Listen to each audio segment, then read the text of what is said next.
সুপ্রিয় দর্শক আসসালামু আলাইকুম। আমি সাথী সিম্পল কুকের পক্ষ থেকে আপনাদের সবাইকে স্বাগত।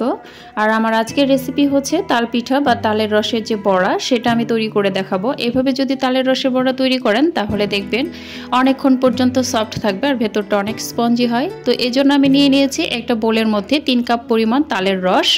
আমি ফ্রিজে রাখা তালের রস নিয়েছি, আপনারা চাইলে টাটকা তালের রস দিয়ে করে নিতে পারবেন। আর এর সাথে অ্যাড করে দিচ্ছি 1.5 কাপ মতো চিনি। চিনিটা আসলে স্বাদ অনুযায়ী আপনারা দিয়ে দিবেন। মিষ্টির ব্যালেন্সটা ঠিক রাখার জন্য এখানে আমি 1 চিমটি পরিমাণে একটু লবণ দিয়েছি। দিয়ে চিনির সাথে তালের রস খুব ভালোভাবে এরকমভাবে একটু মিক্সড করে নিচ্ছি, যাতে চিনিটা গোটা গোটা না থাকে।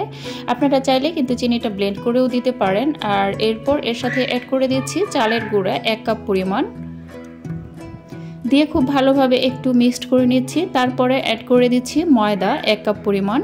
ময়দাটা একটু আস্তে আস্তে দিচ্ছি, যেহেতু 1 কাপ পরিমাণ চালের গুঁড়া পড়েছে, একটু ঘন হয়েছে। তারপরে এখন আমি ময়দাটা আস্তে আস্তে দেব আর মিশিয়ে নেব।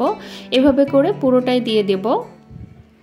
দিয়ে খুব ভালোভাবে যখন মেশানো হয়ে যাবে তখন এটা মোটামুটি তৈরি হয়ে যাবে। আপনারা চাইলে কিন্তু এর সাথে নারকেল অ্যাড করতে পারেন। নারকেল দিলে এর টেস্টটা কিন্তু একদম অন্যরকম আসে, খুবই ভালো লাগে। তবে এটা একদমই অপশনাল, আপনারা চাইলে দিতে পারেন, না চাইলে না। তো আমি এখানে 1/2 কাপ মতো নারকেল কোড়া দিয়ে দিচ্ছি। দিয়ে একটু ভালোভাবে এই সব কিছুর সাথে মিশিয়ে নিচ্ছি। মিশিয়ে নেওয়া হয়ে গেলে কিন্তু আমার ব্যাটারটা মোটামুটি একদম রেডি হয়ে গেছে। এই যে ব্যাটারটা যদি এরকম করে একটু মানে ছেড়ে দেওয়ার পর হালকা একটু সময় নেয় নেতিয়ে যাওয়ার জন্য, তাহলে বুঝতে পারবেন যে ব্যাটারটা রেডি হয়ে গেছে। আর চুলার মধ্যে একটা প্যানে আমি বেশ কিছুটা পরিমাণ সয়াবিন তেল দিয়ে দিচ্ছি। যেহেতু এটা ডুবো তেলে ভাজবো, সেহেতু তেলের পরিমাণটা একটু বেশিই লাগবে। তো তেলটা যখন খুব ভালোভাবে একটু গরম হয়ে আসবে তখন আমি পিঠাগুলো ভাজা শুরু করে দেব। আর তেলটা গরম হয়েছে কিনা একটু চেক করে নিচ্ছি। তেলটা কিন্তু মোটামুটি গরম হয়ে গেছে। এখন আমি পিঠাগুলো এভাবে করে দিয়ে দিচ্ছি।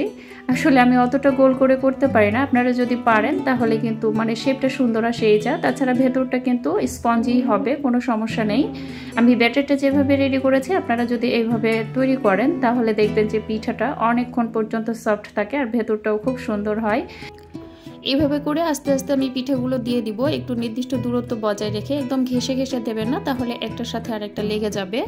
যখন এর এক পাশটা হয়ে যাবে দেখবেন যে নিচে থেকেই ফুলে উঠছে এবং উপরে ভেসে উঠছে। তো সে পর্যন্ত নাড়াচাড়া করার কোনো দরকার নেই।